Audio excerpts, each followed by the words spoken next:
agneau. Mais ce matin, avec plaisir, je vais m'efforcer. Alléluia. Ce matin, je me régale. Parce que j'ai devant moi une église qui, à premier abord, a envie de manger. A envie d'adorer Dieu. Que ça fait plaisir lorsqu'il y a une église, qu'il y a des frères, qu'il y a des sœurs qui ont envie d'adorer Dieu. Ah, ça réjouit mon cœur. Mon cœur est dans la joie. Que la paix de Dieu soit avec chacun d'entre vous. Amen.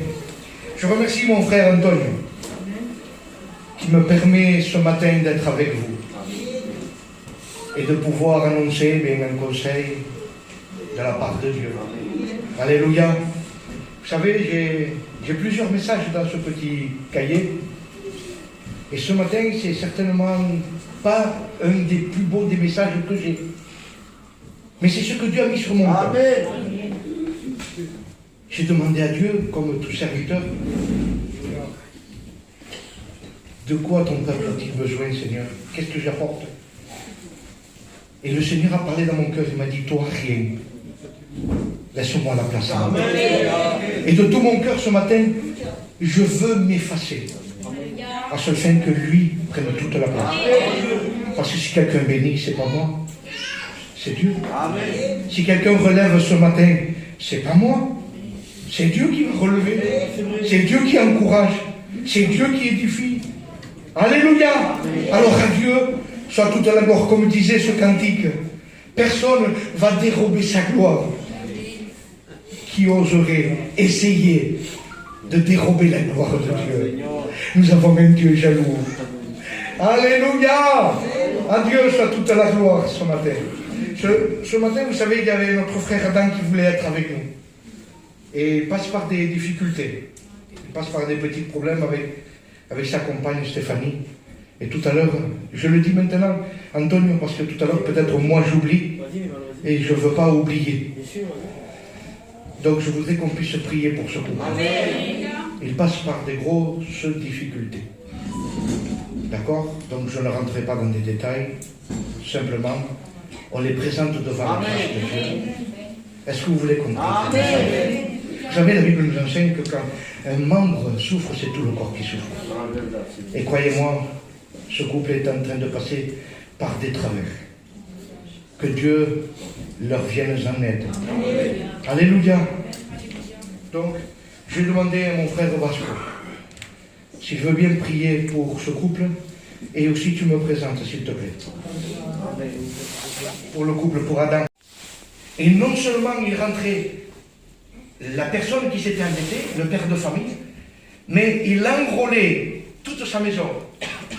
C'est-à-dire qu'il devait être à son service, non seulement lui qui s'était endetté, qui ne pouvait pas rembourser cette dette, mais il y avait également sa compagne qui devait être au service, et s'il avait des enfants, et bien les enfants aussi. Et donc, la personne vers qui il s'était endetté, le temps était fixé, il devait le servir, je ne sais pas, 6 mois, 1 an, je ne sais pas, c'était des lois, ils établissaient cela, et pendant ce temps-là, eh bien, le maître, eh bien, il pouvait demander, mais va dans les champs, tu vas travailler, tu vas faire ceci, tu vas faire cela. À l'épouse, elle devait servir en maison, de faire le nettoyage, etc. Ils étaient au service de cette maison. Et c'est là le contexte de ce verset. Faites ce qui est juste.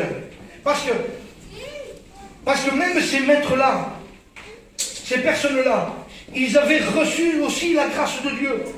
Et quand on reçoit la grâce de Dieu, même qu'on ait des certains droits, même qu'on ait des certaines autorités, même qu'on ait des certains bénéfices, quand on reçoit la grâce de Dieu, on ne peut plus faire comme on faisait avant. Est-ce que vous comprenez ce matin? Chacun d'entre nous, nous avions notre train de vie. Nous avions notre façon de vivre et notre façon de faire. Mais quand la grâce de Dieu, quand Jésus s'est fait connaître à nos cœurs, ça a bouleversé nos vies. Amen. On ne fonctionne plus comme on pouvait fonctionner auparavant. Amen. On ne peut plus appliquer la loi humainement, comme on ne peut peut-être la pratiquer. Un tel m'a fait quelque chose, et bien celui-là, il doit me le payer. Ça, c'était œil pour œil et dent pour dent. Ça, c'était notre façon de faire peut-être avant.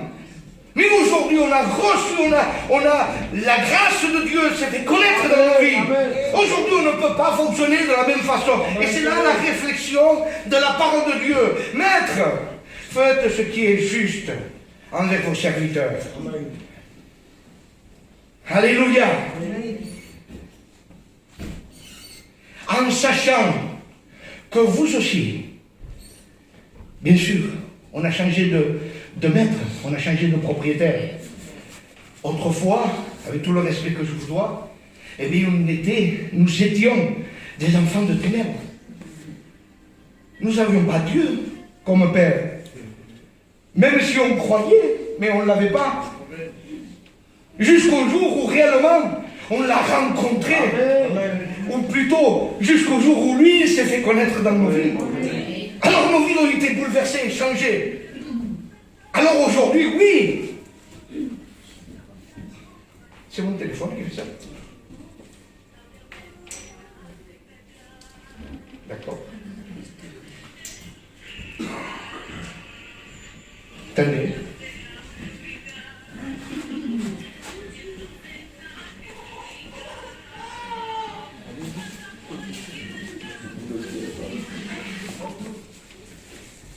Gloire à Dieu. C'était décanté. Donc je suis un peu perdu. Je me remets dans le contexte. Oui, aujourd'hui, donc nous sommes conscients qu'au-dessus de nous, il y a quelqu'un qu'autrefois on ne connaissait pas. Alléluia.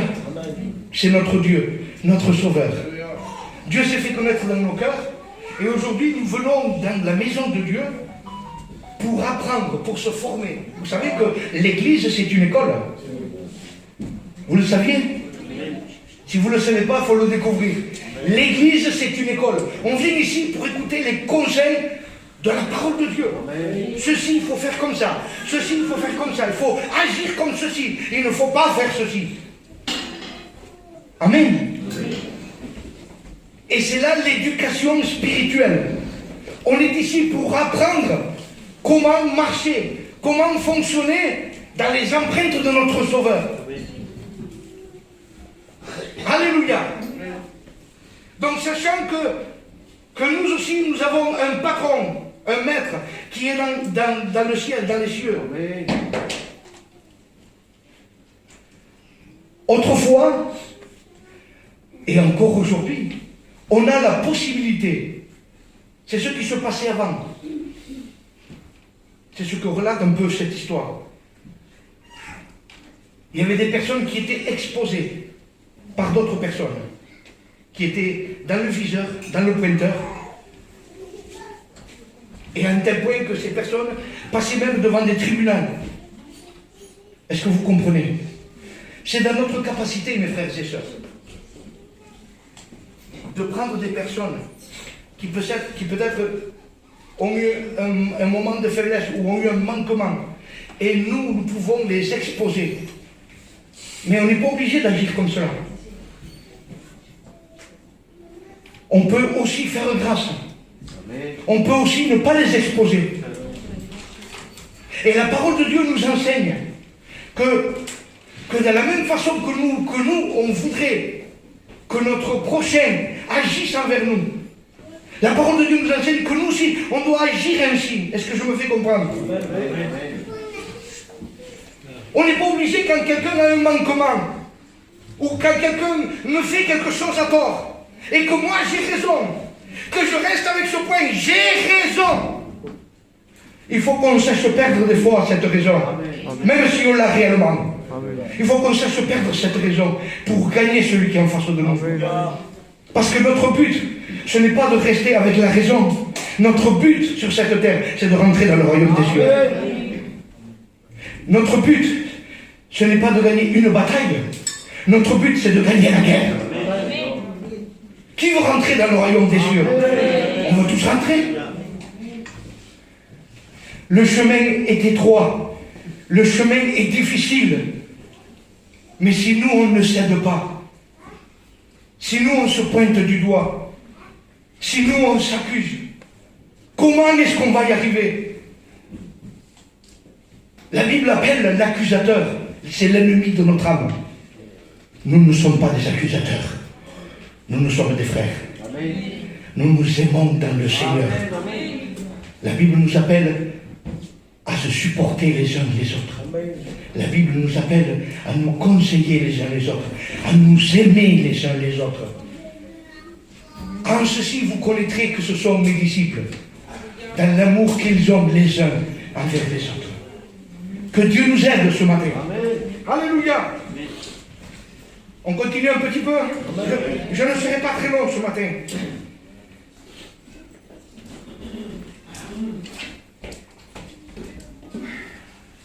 Il faut que je comprenne ce matin que la Bible dit que Dieu est un Dieu juste. On est tous d'accord? Dieu est un Dieu juste. Même si des fois on ne comprend pas. La Bible ne nous appelle pas à comprendre. La Bible nous appelle à obéir. Notre Dieu est juste, d'accord. On suit les empreintes de Jésus? Oui ou non? Alors comment est notre justice à nous? Parce que si notre Dieu est juste et que nous sommes ses enfants, notre justice, comment est-ce qu'elle est?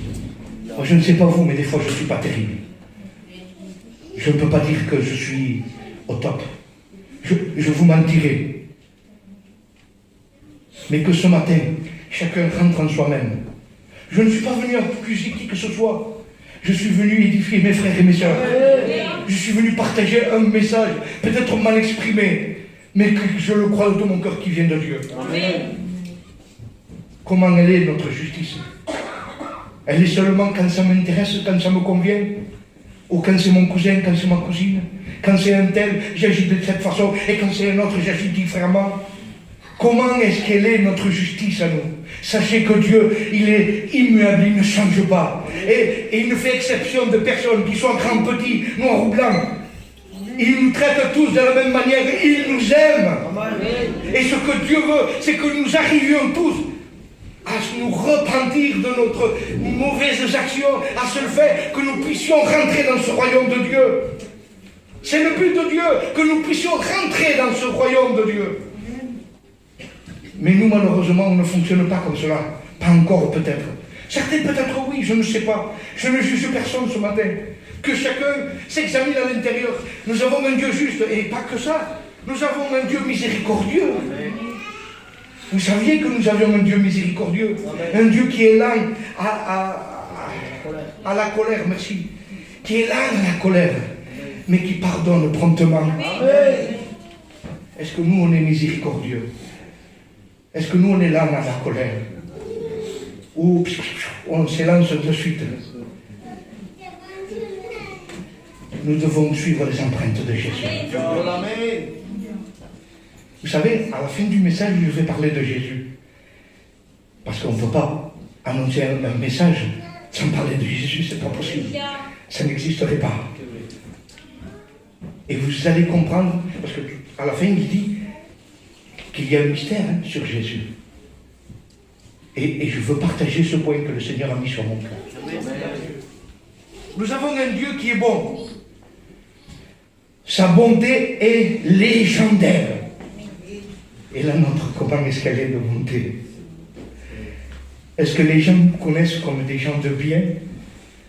Ou est-ce que les gens nous connaissent, il n'est pas trop terrible celui-là là-bas? Comment est-ce qu'on nous connaît? Parce que vous savez que selon ce que dira les gens de nous, c'est là notre témoignage. C'est parce qu'on...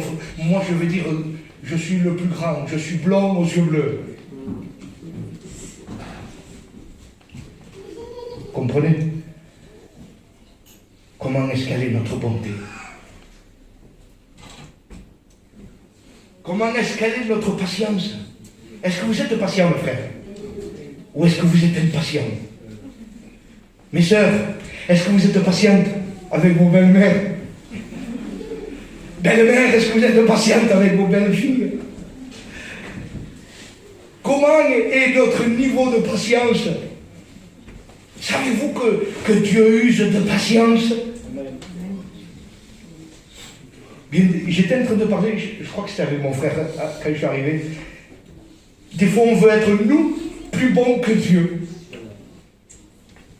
Il y a tellement de misère dans le monde. Si c'était nous, on ne ferait pas comme ça. On est plus bons que Dieu, nous. Il est temps qu'on remette les choses à sa place, mes frères et sœurs. Dieu a tant aimé le monde qu'il a donné son Fils unique pour que nous puissions avoir cette chance de salut. Ce n'est pas tous qui vont arriver au salut. Hein. Tant pis si je choque ce matin. Mais ce n'est pas tout le monde qui va arriver au salut. Ce sont ceux qui vont s'efforcer. Ce sont ceux qui vont vivre une vie de Dieu. Qui rentreront dans le royaume des cieux. Que Dieu nous aide. Notre Dieu, notre patron, il a payé notre salut. Comment est-ce qu'on paye, nous? Ou plutôt, comme on dit, comment est-ce qu'on rend la monnaie? Alors que nous savons que nous avons reçu ce grand salut gratuitement. Quel effort est-ce que nous faisons pour que les autres soient sauvés? Mes frères et mes sœurs, c'est important ce que je vous dis. Quels efforts faites-vous pour que vos voisins se sauvent? Quels efforts faites-vous pour que vos enfants se sauvent? Les enfants, c'est la prunelle de nos yeux. On donne tout pour nos enfants. C'est vrai. Mais qu'est-ce qu'on fait pour qu'ils se sauvent? Vous savez que pendant un temps, beaucoup de personnes s'achetaient beaucoup de PlayStation pour les enfants. Au lieu de leur acheter beaucoup de Bibles, ils achètent beaucoup de PlayStation. Mes frères et sœurs, je vous parle avec mon cœur. Il est temps qu'on donne de l'importance aux choses de Dieu. Il est temps que vous donniez la priorité aux choses de Dieu. Vous savez que Jésus revient bientôt? Vous savez que bientôt, on va avoir l'enlèvement de l'Église? Vous savez qu'un enfant, à partir de 12 ans, il est en capacité du bien et du mal? Vous savez qu'à 13 ans, un garçon ou une fille, s'il n'a pas fait la rencontre avec Jésus, il n'a pas fait la paix avec Dieu, il a l'enlèvement de l'Église et que cela, il reste ici. Je vous parle du roman, mes frères et mes soeurs, mais c'est pour qu'on prenne conscience que la prunelle de nos yeux, nos enfants, sont en train de se perdre. On est capable de tout pour nos enfants. On doit s'endetter de 10 000 euros pour acheter une voiture, pour la faire en mariage, ou ce que vous voudrez. Et on est capable de le faire. Et ce qui a réellement de la valeur, la paix de Dieu, la joie, la vie éternelle. Il semblerait qu'on le met en second plan. Pour l'amour de Dieu, pour l'amour de Dieu, réalisons ce matin dans quelle époque nous vivons. Et prenons, à partir d'aujourd'hui, des décisions. Amen. On continue un petit peu, ça va, je ne suis pas trop lourd. Au verset 2, il dira: persévérer dans la prière en veillant avec action de grâce. Vous savez, il y a partout des écriteaux qui... en Espagne, il y a beaucoup des écriteaux comme cela. Dans les îlots. Prohibido rendirse, interdit de se rendre. C'est beau, c'est bien. Mais dans le concret, persévérer dans la prière, on doit non seulement prier, mais avec action de grâce. Vous savez qu'on doit être actif. On ne doit pas être routinier. Je cherche les mots. Excusez-moi. On ne doit pas devenir routinier. Il arrive un moment que on prend des habitudes. On vient dans l'église, on s'assied, et vous savez, le système, ce qui s'est passé avec le Covid, à beaucoup de personnes, ça les réveille. Parce que beaucoup de personnes ont réalisé, se sont aperçues l'importance de se réunir, l'importance de l'amour fraternel, l'importance de rompre le pain et de participer à la Sainte Seine ensemble. Beaucoup se rendent compte parce que nous sommes aujourd'hui dans cette situation que nous sommes privés de se réunir. On se rend compte, mais s'il n'y aurait pas eu ça, ça aurait continué pendant X temps dans un système de routine. Et Dieu veut nous sortir, il veut que nous sortions de cette routine. Amen. Dieu ne nous appelle pas à persévérer dans la routine, Dieu nous appelle à persévérer avec action de grâce. Amen. Et même plus que cela, verset 3, en priant en même temps pour nous, pour que le Seigneur nous ouvre des portes pour la parole. Le Seigneur nous demande de persévérer dans la prière, mais d'orienter la prière. Une prière, on prie d'accord. Seigneur, je te présente la journée, le soir. Seigneur, je te présente la nuit, ou je te présente mes enfants. Mais le Seigneur demande à ce que nous orientions nos prières. Notre prière doit être orientée, doit avoir un sens, une direction, un but. Et c'est ce que veut le Seigneur de chacun d'entre nous. Vous priez pour vos enfants, vous priez pour vos entourages. Mais il faut que vous priez pour que Dieu ouvre des portes. Amen. Pour que la parole puisse être reçue. Pour que ces âmes puissent venir à l'évangile. Pour que ces personnes soient réconciliées avec Dieu. Pour que ces personnes soient inscrites dans le livre de la vie. Amen. Et ce n'est pas que le travail des serviteurs. C'est votre travail aussi. Amen. C'est votre devoir aussi. On a besoin de vous, mes frères. Nous sommes vos serviteurs. On n'est pas plus que cela. Nous sommes vos serviteurs. Nous sommes à votre service, à vous. Est-ce que vous comprenez que si vous ne nous aidez pas, comment est-ce que je vais ouvrir la porte d'un fils de chez vous que je ne connais pas, qui peut-être ne m'a jamais vu? C'est vous qui devrez ouvrir cette porte. Mais avant de l'ouvrir, il faut la tenir dans la prière. Seigneur, que quand il va écouter la parole, que ton esprit le percute, que ton esprit le convainque. Il faut orienter les prières, mes frères et mes sœurs.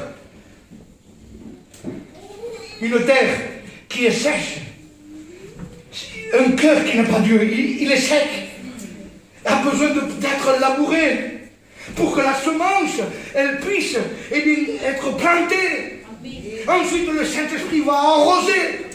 Et ensuite, ça va pouvoir se développer et grandir.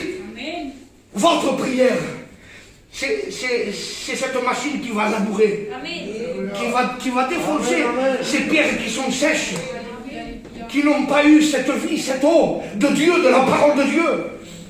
C'est pour cela qu'il faut qu'on a besoin de vous, mes frères, mes sœurs, pour qu'on puisse orienter, pour que ça puisse fonctionner. Vous savez, un serviteur sans les brebis, un pasteur sans brebis, à quoi il sert? Et des brebis sans le pasteur, comment ils font? On a besoin les uns des autres. Amen. Alléluia. Mais n'oubliez pas que les pasteurs, les serviteurs, ils sont là non pour occuper un poste ou une place. Ils sont là pour vous. Amen. Ce sont vos serviteurs. Ce sont vos conseillers. Des fois, il y a des problèmes et vous les passez tout seul. Et bien, vous le faites parce que vous voulez. Vous avez des serviteurs, même si le serviteur il est jeune, mais il a été choisi par Dieu. Il a été oint par le Saint-Esprit. Et Dieu met dans sa bouche la parole de Dieu. Amen. Ne négligez pas un jeune serviteur de Dieu. Il a été choisi par Dieu. C'est vous qui l'avez choisi? Non, c'est Dieu qui l'a choisi. Amen. Alors ne négligez pas ce que Dieu a honoré. Amen. Des fois, il y a des conseils. Et vous faites selon vos idées.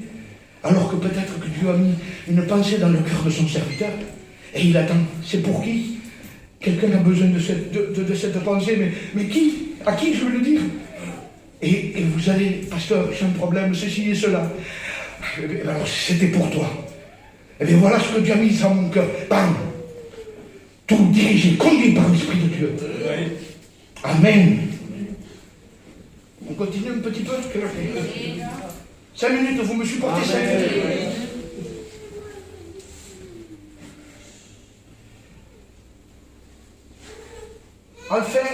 Au fait de faire connaître le mystère de Christ par lequel je suis aussi dans les chaînes. Vous savez, on revient dans le contexte de l'histoire. C'est pour cela qu'il parle de mystère, l'apôtre. Parce que dans le contexte de l'histoire, ils étaient perdus, les gars. Je vais vous le prêcher et vous le dire à ma façon. Les gens de l'époque, ils étaient perdus. Il y avait des docteurs de loi. Les docteurs de loi, c'est des messieurs qui connaissent la Torah, qu'ils ont étudié pendant beaucoup d'années pour qu'ils deviennent un docteur. Vous comprenez? C'était des spécialistes.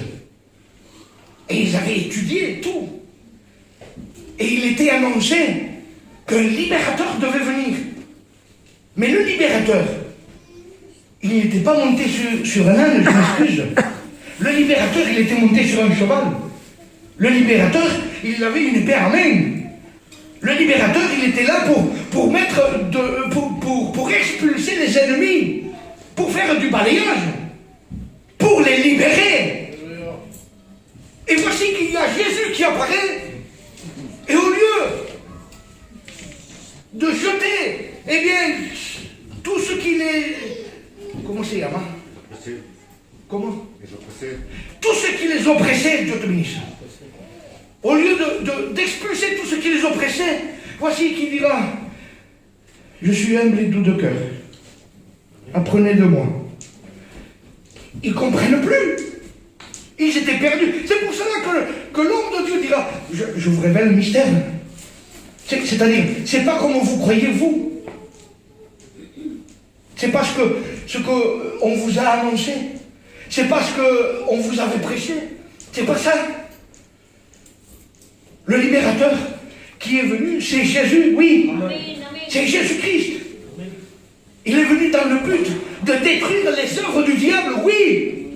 Mais pas à la façon que nous on croyait et pas comme nous on voulait. Les gens le suivaient, mais il y en avait qui étaient un peu inquiets parce qu'ils connaissaient.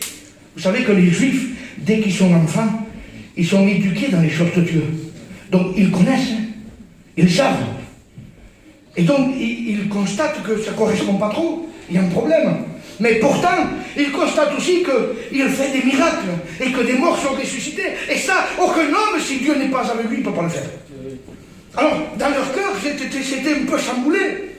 Il n'y a que ceux qui ont assisté à ces scènes, que le Saint-Esprit les a éclairés, qui se sont dit: non, mais si, mais c'est lui, c'est le Messie. Vous comprenez? Voilà pourquoi la Bible parle de mystère. Que le nom de Dieu soit béni. Mais aujourd'hui, vous, mes frères, mes sœurs, est-ce qu'il y a un mystère pour vous? À l'époque, Jésus parlait en parabole. Est-ce qu'aujourd'hui, Jésus vous parle en parabole? Je ne pense pas, mes frères et sœurs. Aujourd'hui, la lumière de l'Évangile est venue et vous a éclairé. Aujourd'hui, vous savez ce qu'il faut faire et vous savez ce qu'il ne faut pas faire. Et quand il y a quelque chose que ça ne va pas, Dieu qualifie un homme de Dieu, son serviteur, et vous dit clairement: c'est comme ça. On ne marche plus par parabole.